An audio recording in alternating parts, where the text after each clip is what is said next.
உறவுகளுக்கு வணக்கம். நான் உங்கள் அன்பு தம்பி மசே ஸ்டாலின் பாருங்க. தூய்மை பணியாளர்களின் போராட்டம் வெற்றிகரமாக கலைக்கப்பட்டதற்கு வாழ்த்துக்கள். தமிழ்நாடு அரசிற்கு வாழ்த்துக்கள். போராட்டத்தை அராஜகத்துடன் கலைத்த காவல்துறையினருக்கு வாழ்த்துக்கள்.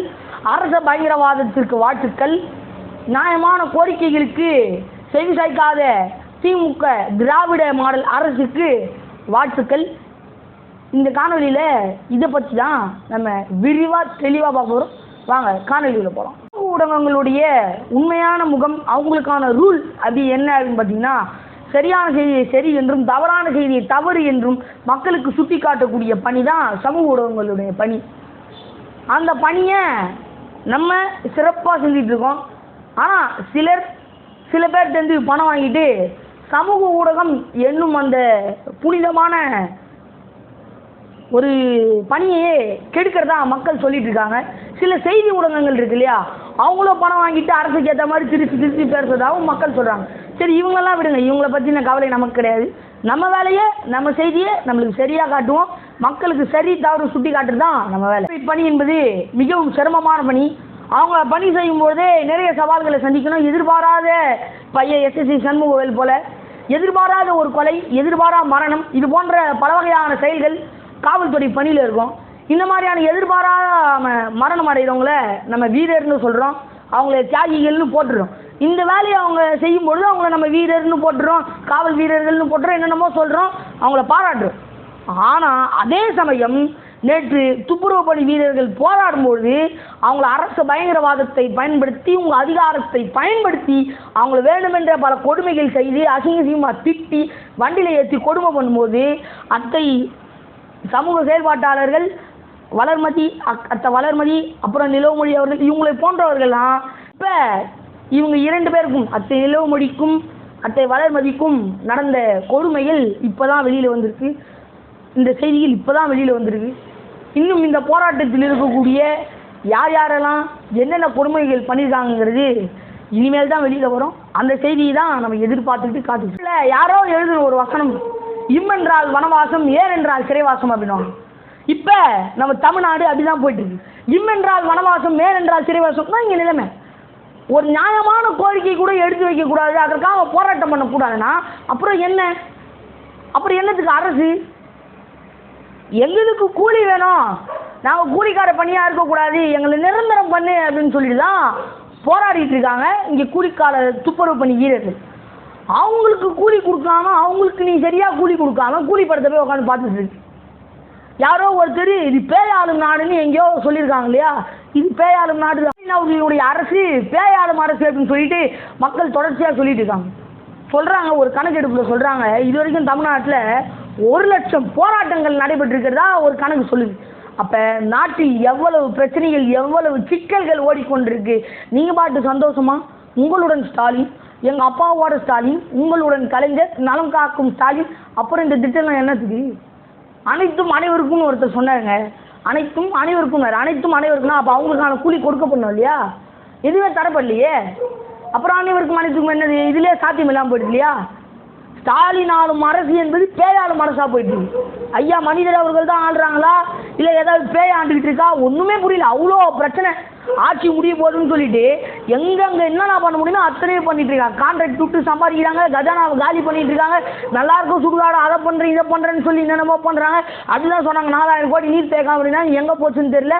இது போன்ற பல பிரச்சனைகள் நிலவிட்டு இருக்கு. இந்த விமர்சனங்கள் எல்லாத்தையும் மக்கள் எடுத்துக்கிறாங்க.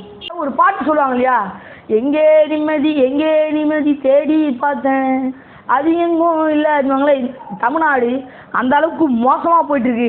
இங்கே நிம்மதியாக அங்கே நிம்மதியாக ஓடி கடைசியாக எங்கேயுமே நிம்மதி இல்லை, இன்னும் சோத்தில் கூட நிம்மதி இல்லைடா அப்படின்ற அளவுக்கு தமிழ்நாடு மிகவும் மோசமான நிலையை போய் கொண்டிருக்கு. ஸ்டாலின் அரசு பேயாளம் அரசாக போயிட்டுருக்குங்கிறது இங்கே இருக்கக்கூடிய ஊடகவியலாளர்களும் மக்களும் சொல்கிற கருத்து. இந்த செய்திகளெல்லாம் விடுங்க, ஒரு செய்திக்கு நம்ம நேரடியாக செய்திக்கு வருவோம். அத்தை நிலவுமொழி அவர்களையும் அத்தை வளர்மதி அவர்களையும் நேற்று இரவு எல்லா துப்புரவு பணியாளர்களையும் கைது செஞ்சாங்க இல்லையா? இவங்க 2 பேரை திட்டமிட்டு டார்கெட் பண்ணி, அதாவது சொன்னாங்க ஸ்கெட்சு போட்டு தூக்கிருக்கானா அப்படின்ற மாதிரி ஸ்கெட்சு போட்டு இவங்க 2 பேரையும் கைது செஞ்சுருக்காங்க. இரவு 2 பெண்கள் திட்டமிட்டு அவங்க 2 பேரையும் நிறைய தாக்குதல்கள் நடத்திருக்காங்க. நடத்துகிறவங்க ஆனா பெண்ணா அப்படிங்கிறதுலாம் தெரியல. ஆனால் அவங்க யாருக்குமே வந்து நேம் பேக் இல்லை, எங்களை அவ்வளோ அடித்தாங்க, அந்த நிலமொழி கை உடஞ்சிருக்கு, ஒருத்தர் வந்து அதில் வழக்கறிஞர், ஒருத்தர் சமூக செயல்பாட்டாளர், இவங்க தான் அவங்கள பின்னிருந்து வழி நடத்துகிறாங்க அப்படின்னு சொல்லிட்டு இவங்க 2 பேர் மேலே டார்கெட் பண்ணி தாக்குதல் நடத்திருக்காங்க. சரி அப்படின்னு சொல்லிட்டு இவங்க இரவு முழுக்க தாக்குதல் நடத்திருக்காங்க. அவங்களுக்கு கை உடஞ்சிருச்சு, ஒருத்தவங்க மயக்க நிலைக்கே போயிட்டாங்க. சரி, இவங்க சமூக செயல்பாட்டாளர்கள், இவங்க வழக்கறிஞர், இவங்களுக்கு துணையெல்லாம் நிறைய பேர் இருப்பாங்களே, இவங்க உடனே காவல் நிலையத்துக்கு வந்திருக்காங்க. சிந்தாதிரிப்பேட்டை காவல் நிலையத்தில் தான் இது நடந்திருக்கு. உடனே அவங்களை சார்ந்த அந்த உறவுகள், துணை நபர்கள் எல்லாம் வந்துட்டாங்க. இங்கே வந்துட்டு என்னங்க உங்களை மாதிரி உடனே காவல்துறையினர், பெண் காவல்துறையினர்கள் நாங்கள் வந்து அவங்கள மருத்துவமனைக்கு அழைச்சிட்டு போகிறோம், மருத்துவமனைக்கு அழைச்சிட்டு போகிறோம் சொல்லிட்டு ஒரு பேரே இல்லாத நம்பர் பிளேட் சொல்லுவாங்க இல்லையா, ரெஜிஸ்டர் செய்யப்படாத ஒரு 4 சக்கர வாகனம், அது வந்து ஒரு மகிழுந்து, காவல் மகிழுந்தில் அவங்கள வச்சு அழைச்சிக்கிட்டு போகிறாங்க. 1 மணி நேரம். சரி, இவங்களை கூட்டு போகிறாங்களே அப்படின்னு சொல்லிட்டு வந்தாங்க இல்லையா அந்த துணை நபர்கள் எல்லாம் அவங்க பின்னாடியே போகிறாங்க. கிட்டத்தட்ட 1 மணி நேரம் அவங்கள வச்சுட்டு சுற்றுறாங்க. அவங்க போகிற வழியில் ஸ்டான்லி ஹாஸ்பிட்டல் இருக்குது, ஜிஹெச் இருக்குது, ராயப்பேட்டை மருத்துவமனை இருக்குது, இது போன்ற இவ்வளோ மருத்துவமனைகளை கடந்து போகிறாங்க. ஆனால் மருத்துவமனைக்குள்ளே அவங்கள அழைச்சிட்டு போகல அப்படிங்கிறது அவங்க தெளிவாக சொல்கிறாங்க. கடைசியாக அந்த வாகனம் எங்கே போய் நிற்குது அப்படின்னு பார்த்தீங்கன்னா வேப்பேரி காவல் நிலையம் அங்கே போய் நிற்குது. அப்போ அவங்க 2 பேர் வெளியில் வராங்க இல்லையா, உடனே நிறைய பேர் சூழ்ந்துட்டாங்க. சூழ்ந்தோடனே அவங்க பேசுகிறாங்க, இந்த மாதிரி எனக்கு கை உடஞ்சிருச்சு, என்னை மருத்துவமனைக்கு கூட்டு போகல, நான் வர வழியில் ஸ்டான்லி இருக்குது, ஜிஹெச் இருக்குது, ராயப்பேட்டை மருத்துவமனை இருக்குது, எங்கேயுமே எங்களை கூட்டு போகல, திட்டமிட்டு எங்களை டார்கெட் பண்ணி கொடுமைப்படுத்துகிறாங்க அப்படின்னு சொல்லிட்டு சொல்கிறாங்க. இதற்கு நாம் தமிழர் கட்சியினுடைய சுற்றுச்சூழல் பாசறை செயலாளர் அத்தை வெண்ணிலா தாய்மானவ அவர்கள் ஒரு பதிவும் போட்டிருந்தாங்க. அந்த கை உடஞ்சிருக்கு இல்லையா, அவங்க வந்து நிறைய ஊடகங்களில் செயல்படுறாங்கன்னு சொல்லிட்டு சொல்லி வேற அடிச்சிருக்காங்களாம். நான் ஸ்டாலின் எதிராக நீ போஸ்ட் போடுறியா அப்படின்ட்டு சொல்லி அடிச்சிருக்காங்க அப்படின்னு சொல்லிட்டு அந்த அத்தை தெளிவாக தெரிவிக்கிறாங்க. அப்போ அரச பயங்கரவாதம் என்பது எவ்வளோ கொடுமையாக நடந்துகிட்டு இருக்கு அப்படிங்கிறது பாருங்க. இது முக்கியமாக யாருக்கு துணையாக இருக்குங்கிறது தான் முக்கியமான விஷயம். துப்புரவு பணி வீரர்கள் போராட்டம் சென்னையில் மட்டுமல்ல கடலூர்லேயும் எடுத்திருக்கு. எங்களுக்கு 3 மாதமாக சம்பளம் தரல அப்படிங்கிறது கடலூரில் இருக்கக்கூடிய துப்புரவு பணி வீரர்கள் போராட்டம். அப்போ என்ன நடந்துட்டு இருக்கு நாட்டுக்குள்ளே அப்படின்னு பாருங்க. இங்கே இருக்கக்கூடியவங்க போராடுறது என்னன்னா, எங்களை விற்காதீங்க அப்படின்னு சொல்கிறாங்க. ஏன் சொல்கிறாங்கன்னா, இவ்வளோ நாளாக நாங்கள் தனியாக சுயமாக செயல்பட்டு இருந்தோம். எங்களை முன்னாள் தலைமை செயலாளர் ராம்மோகன் ராவ் அவர்களுடைய ராம்கி நிறுவனத்துக்கு வேலை செய்ய அனுப்பாதீங்க, எங்களை அரசு பணியாளர்களாக வச்சிங்க, நாங்கள் நல்லா தானே வேலை செஞ்சுட்ருக்கோம், ஏன் அவங்கக்கிட்ட கான்ட்ராக்ட் கொடுத்து செஞ்சால் தான் நாங்கள் நல்லா செய்வோமா அப்படின்னு இவங்க கேள்வி எழுப்புறாங்க. நம்ம ஏற்கனவே என்ன சொல்கிறோம், ஸ்டாலின் ஐயாவினுடைய அரசு ஆந்திராவினுடைய அரசு, இது வந்து முழுக்க ஓங்கோல் கும்பல் அப்படின்னு நம்ம சொல்லிட்டு இருக்கோம். அப்போ யாருக்கு இவங்க துணை புரியுறாங்க, யாருக்காக இவங்க ஆட்சி செஞ்சுட்டு இருக்காங்க அப்படிங்கிறது பாருங்கள்.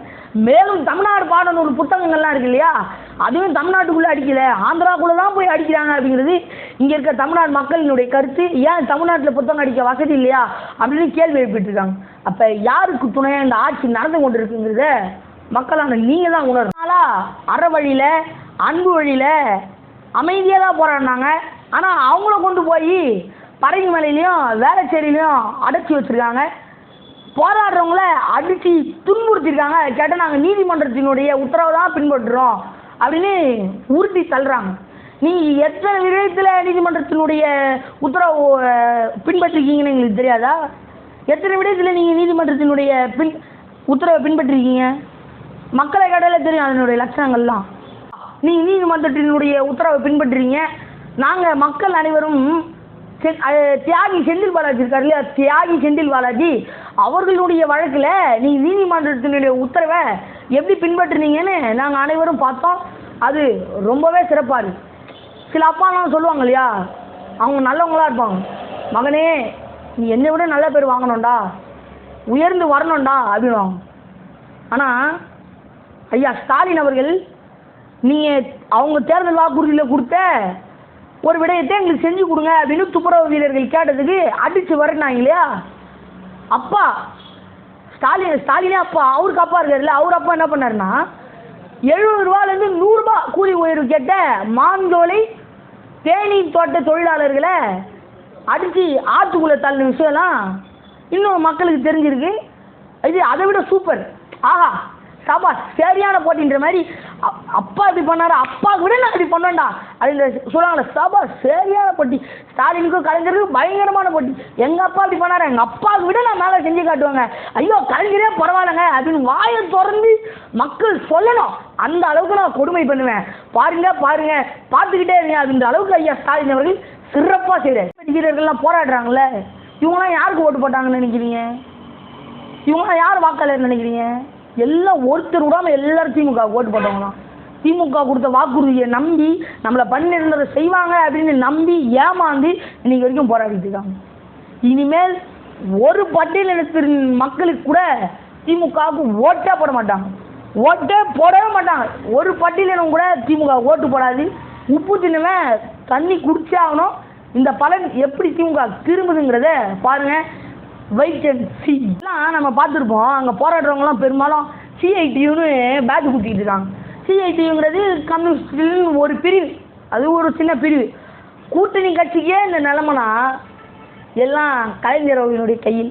கூட்டணியில் இருக்கக்கூடிய ஐயா வைகோ, திருமாவளவன், மேலும் கூட்டணி கட்சியில் இருக்கக்கூடிய மற்றவர்கள் இப்படி இருக்காங்க.